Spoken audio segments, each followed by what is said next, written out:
বাইতুল্লাহ চারপাশে দেয়ালে প্রচুর পরিমাণে আপনার সুগন্ধি আতর দেওয়া থাকে, সুগন্ধি দিয়ে একেবারে ওটা ভিজিয়ে রাখা। এখন আপনি যদি এহরাম অবস্থায় এহরামের কাপড় সহ বা শরীর আপনি স্পর্শ করেন, এহরাম অবস্থায় কিন্তু সুগন্ধি লাগানো নিষেধ, বুঝতে পারছেন?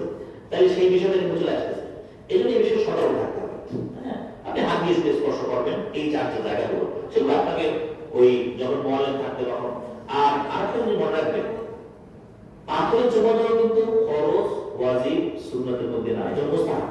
পাথরের চুমা দেওয়া, চুমা দিবেন পারলে, আল্লাহ রাসূল হাদিসে চুমা দিয়েছেন, না পারলে লাঠি দিয়ে ইঙ্গিত করেছেন, না পারলে আপনার বাইতুল্লাহর দিকে ওই পাথরের দিকে হাত রেখেছেন।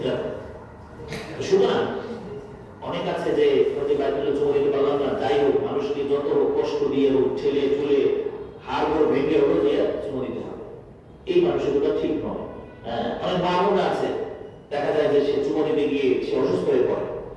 মনে রাখতে হবে চুমা দেওয়া কিন্তু ফরজ না, অজিব না, চুমা দেওয়ার বিকল্প আছে। আপনি চুমা যদি স্বাচ্ছন্দ্যে দিতে পারেন দেবেন, আপনার প্রথম দিকে যাচ্ছেন তো স্বাচ্ছন্দ্যে আপনার পাবেন।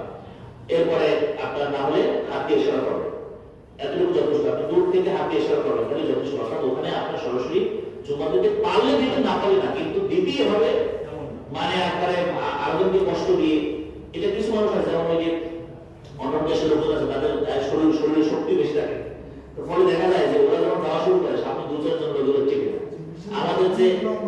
আমাদের যে তাদের শরীর দেহ অনেক বড়, তো ও বলবে ধাক্কা দিয়ে ওরা আপনাকে মনে হয় যে একটা ওই হালকা মনে কোনো কিছু মনে ফেলে দেবে, তাহলে বুঝতে পারছেন?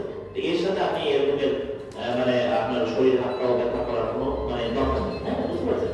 এটা আপনি সুযোগ বলে করবেন।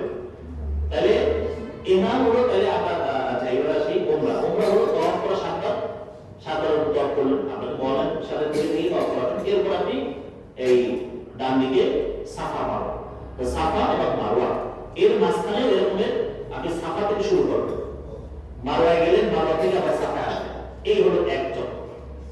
এইভাবে আপনি সাতবার আবার সাফা মারওয়ায় দৌড়াবেন।